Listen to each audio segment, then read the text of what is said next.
On entend souvent mange doucement, ralentis, pose ta fourchette, écoute ton corps.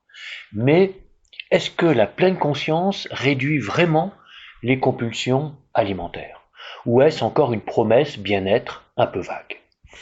Dans cette mini-série de 3 vidéos sur la compulsion alimentaire, je vais vous proposer quelques éléments de réponse basés sur de saines lectures.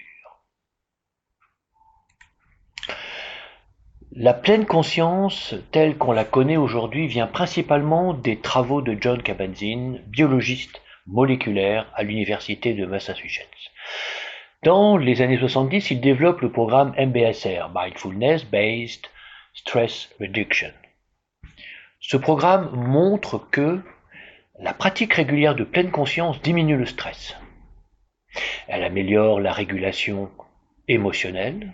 Elle modifie certains circuits cérébraux liés à l'attention.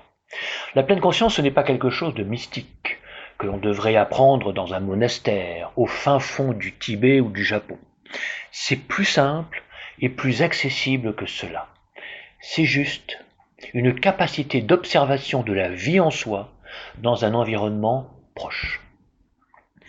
Dans les années 90, la psychologue Jean Koesteller adapte ces principes à l'alimentation avec le programme MB-EAT, Mindfulness Based Eating, qui veut dire entraînement au ressenti alimentaire par la pleine conscience.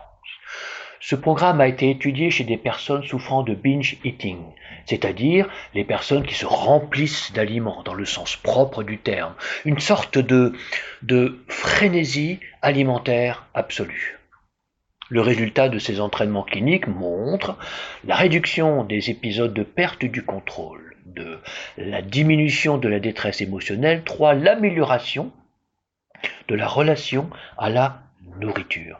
Un point très intéressant à noter, plus la pratique est régulière, meilleurs sont les résultats. Enthousiasmant, non?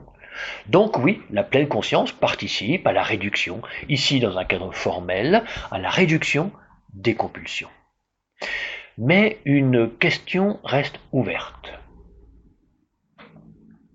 Si la pleine conscience fonctionne, on l'a vu et les études le montrent, pourquoi alors certaines personnes qui ont compris le système et le pratiquent rechutent quand même? Dans la prochaine vidéo, nous parlerons du système nerveux, parce que le problème n'est peut-être pas seulement l'attention.